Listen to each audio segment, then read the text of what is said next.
नमस्कार, यज्ञवार्ता न्यूज में आपका स्वागत है। मैं हूं नरेंद्र कुमार। खबरों की शुरुआत करते हैं दिन भर की कुछ ताजा सुर्खियों से। मुख्यमंत्री जयराम ठाकुर से मिलने आया व्यक्ति निकला कोरोना पॉजिटिव, जांच में जुटी पुलिस। कोरोना के बीच हॉस्टल शुल्क नहीं वसूलेंगे हिमाचल प्रदेश के निजी कॉलेज और विश्वविद्यालय। सिरमौर जिला अभी भी मूलभूत सुविधाओं से वंचित, प्रेस वार्ता में बोले द ग्रेट खली।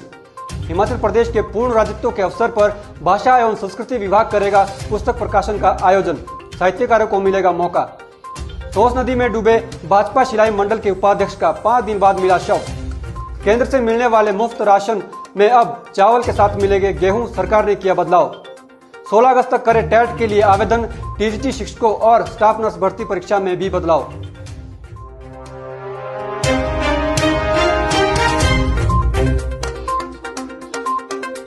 अब समाचार विस्तार से।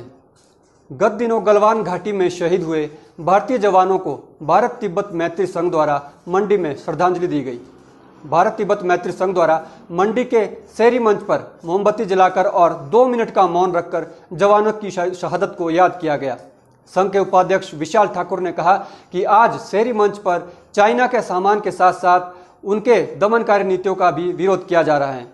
संघ ने अपील करते हुए कहा कि ज्यादा से ज्यादा चीन के सामान का बहिष्कार करें ताकि चीन को आर्थिक नुकसान हो। फैला के रखा है उसकी वजह दूसरा ये है।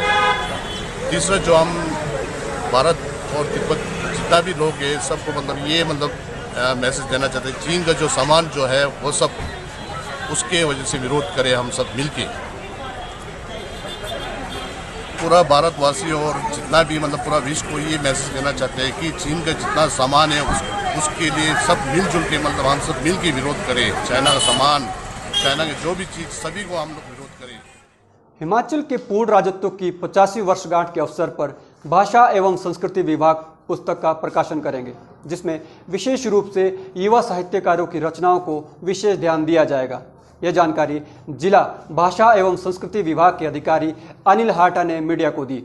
उन्होंने बताया कि युवा साहित्यकारों को आगे लाने के लिए निरंतर प्रयास किए जा रहे हैं और विभाग का उद्देश्य युवा साहित्यकारों को तलाशने और उन्हें प्रोत्साहन देने के लिए भाषा एवं संस्कृति विभाग निरंतर प्रयासरत है।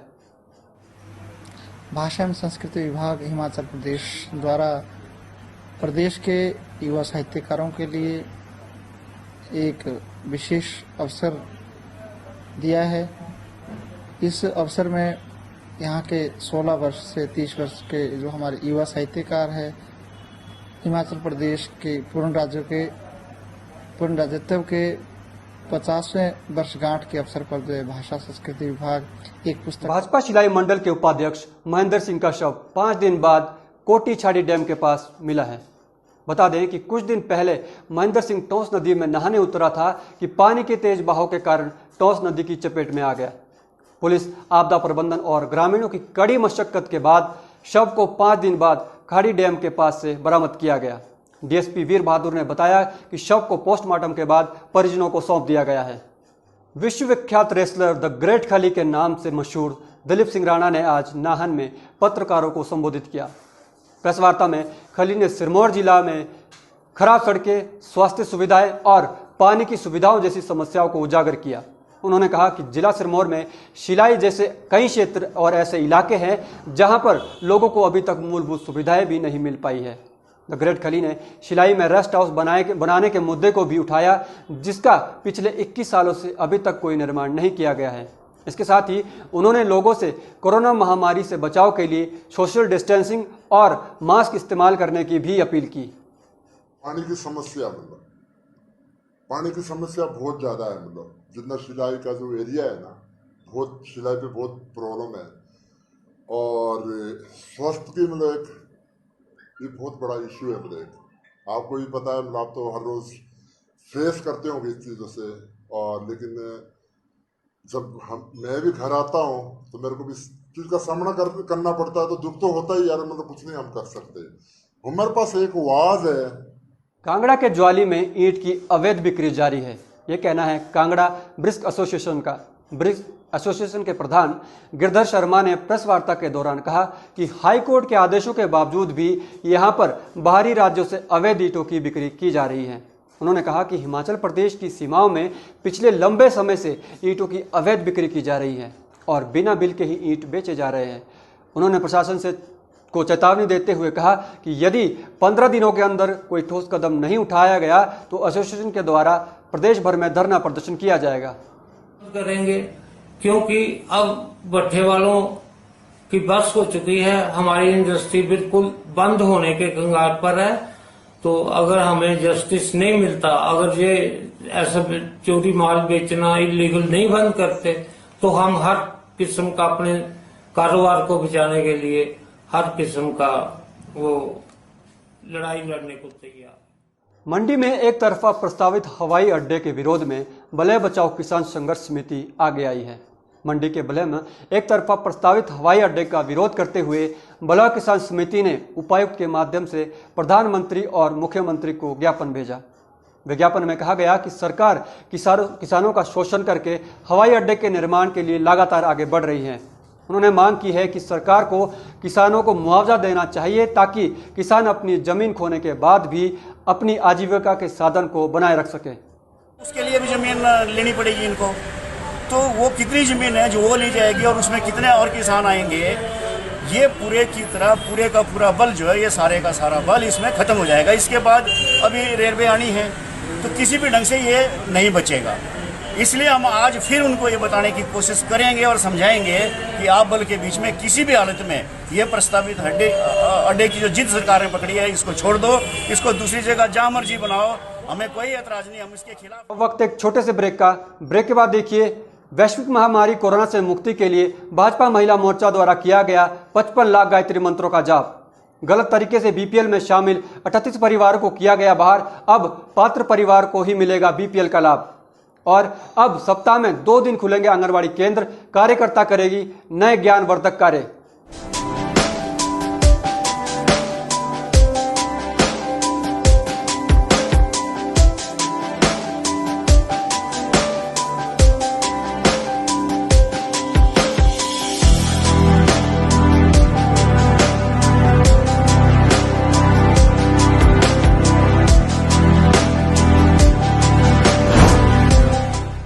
भूषण ज्वेलर्स, अनमोल रिश्तों के लिए। ब्रेक के बाद आपका स्वागत है। कोरोना महामारी को देखते हुए लोगों की सुरक्षा और विश्व शांति के लिए भारतीय जनता पार्टी महिला मोर्चा ने 55 लाख गायत्री मंत्रों का जाप का आयोजन शिमला में किया। कार्यक्रम की अध्यक्षता महिला मोर्चा की प्रदेश अध्यक्ष रश्मिधर सूद द्वारा की गई। इस कार्यक्रम में पूर्ण आहुति प्रदेश के मुख्यमंत्री जयराम ठाकुर के द्वारा की गई। मुख्यमंत्री के साथ इस कार्यक्रम में भाजपा प्रदेश महामंत्री त्रिलोक जम्वाल एवं संगठन मंत्री पवन राणा तथा शिक्षा मंत्री सुरेश भारद्वाज भी मौजूद रहे। स्थानीय प्रशासन द्वारा ग्राम पंचायतों द्वारा गलत तरीके से बीपीएल सूची में शामिल किए गए 38 परिवारों को बाहर का रास्ता दिखा दिया गया है। मामला करसोग का है, जहां पर पंचायत प्रतिनिधियों द्वारा गलत तरीके से बीपीएल की सूची में 38 परिवारों को शामिल किया गया था, जिन्हें अब बाहर निकालने के बाद अब पात्र परिवारों एवं जरूरतमंद परिवारों को ही बीपीएल का लाभ मिलेगा। कोरोना महामारी में अपनी बेहतरीन सेवाएं देने के बाद अब आंगनवाड़ी कार्यकर्ताओं के लिए हर सोमवार और गुरुवार को आंगनवाड़ी केंद्र खुला करेंगे, जिसमें आंगनवाड़ी कार्यकर्ता नए ज्ञानवर्धक कार्य और पौधे लगाएंगे। बाल विकास परियोजना अधिकारी ने मीडिया से बात करते हुए जानकारी दी कि निदेशालय से जो आदेश प्राप्त हुए हैं उसके अनुसार सभी आंगनवाड़ी केंद्रों को भी आदेश जारी कर दिए गए हैं। बता दें कि कोरोना महामारी के चलते पिछले लंबे समय से आंगनवाड़ी केंद्र बंद पड़े हुए थे। राशन उनके पास पिछला बच गया है या जो आगे का राशन पोषाहार जो दिया गया है, जो टेक होम राशन के अंतर्गत वो घर घर जाके भी दे रहे हैं, या आंगनबाड़ी केंद्र में पेरेंट्स को प्रत्येक महीने की पहली तारीख को पेरेंट्स को बुलाया जाता है, तो वो उस राशन खराब ना हो उसको वो देखेंगे। जैसे दलिया है, आपका चावल है, काले चने हैं, बरसात के मौसम के कारण जो ये खराब होने का अंदेशा रहता है, तो इससे जब आंगनबाड़ी केंद्र खुलेंगे तो वो राशन को हवा भी लगेगी और इससे वो। कोरोना महामारी के चलते दूसरे राज्यों में रह रहे प्रवासी मजदूरों को मदद पहुंचाने के मकसद से केंद्र सरकार द्वारा आत्मनिर्भर योजना शुरू की गई है। इससे सिरमौर जिला के बड़ी संख्या में रह रहे प्रवासी मजदूरों को भी इस योजना का लाभ मिलेगा। जिला खाद्य एवं आपूर्ति निगम अधिकारी आदित्य बिंद्रा ने मीडिया से बात करते हुए बताया कि इस योजना के तहत प्रवासी मजदूरों को प्रति व्यक्ति 5 किलोग्राम चावल और 1 किलोग्राम काला चना उपलब्ध करवाया गया है। उन्होंने कहा कि प्रवासी मजदूर इस योजना का लाभ उठाने के लिए विभाग से संपर्क कर सकते हैं। केंद्र सरकार द्वारा चलाई जा रही आत्मनिर्भर भारत योजना, जिसके तहत प्रवासी मजदूरों को 2 महीने मई व जून के लिए 5 किलो चावल प्रति मेंबर एवं 1 किलो काला चना प्रति फैमिली 1 मंथ के लिए दिया जाना था। उसके तहत हमें करीबन 10,000 एप्लीकेशन प्राप्त हुई थी इस दफ्तर में पूरे सिरमौर जिले से, जिसके तहत करीबन 29,900 लाभार्थियों को लाभ दिया गया है इस योजना का, जिसमें हमने जिस प्रकार उपलब्ध किया जा सका चावल एवं चने फैमिलीज को दिए हैं। सरकार द्वारा ये योजना 30 गार्बेज कलेक्शन के नाम पर भारी भरकम बिल पर व्यापार मंडल पांवटा साहिब द्वारा कड़ा रोष व्यक्त किया गया है। व्यापार मंडल के अध्यक्ष अनिंदर सिंह नोटी ने बताया कि गार्बेज कलेक्शन के नाम पर नगर परिषद पांवटा साहिब ने भारी भरकम बिल स्थानीय वासियों और दुकानदारों को थमाने शुरू कर दिए हैं और वसूली भी शुरू कर दी है। उन्होंने कहा कि गार्बेज कलेक्शन की मौजूदा दर जो स्थानीय नगर पालिका द्वारा नियुक्त की गई है वो हिमाचल प्रदेश में सबसे अधिक है और शिमला जिला से भी ज्यादा है। उन्होंने कहा कि जल्द से जल्द इस दर को बदला जाए, अन्यथा जनता महिलाओं और बच्चों के साथ भूख हड़ताल पर बैठेगी। खुद कमाई या जो व्यवस्था जैसे चल रही थी, पहले सिर्फ 60 रुपए एक घर से 50 रुपए लेते थे और लोग भी खुश थे, इनको भी रोजगार मिला हुआ था। इसकी बजाय इस राशि को 100 रुपए से लेकर 300 रुपए कर दिया गया। और हमने जब पता किया, हिमाचल प्रदेश में सबसे अधिक पांवटा साहब का ये स्लैब है। शिमला जैसे शहर में जहां और भी टैक्स सबसे ज्यादा है, जो महानगर पालिका है, वहां पर भी 220 रुपया मैक्सिमम। मंडी के समीप सुपर नेशनल हाईवे पर देर रात एक ट्रक और बोलेरो के बीच जबरदस्त टक्कर हो गई। दुर्घटना में बोलेरो में सवार पिता पुत्र को गंभीर चोटें आई हैं। दोनों को बोटा पीएचसी पहुंचाया गया, जहां पर प्राथमिक उपचार के बाद उन्हें हमीरपुर मेडिकल कॉलेज के लिए रेफर कर दिया गया है। पुलिस ने मौके पर पहुंचकर मामला दर्ज कर छानबीन शुरू कर दी है। यंगवार्ता न्यूज में आज के लिए बस इतना ही। देश प्रदेश की तमाम ताजा जानकारियों के लिए आप देखते रहिए यंगवार्ता न्यूज। धन्यवाद।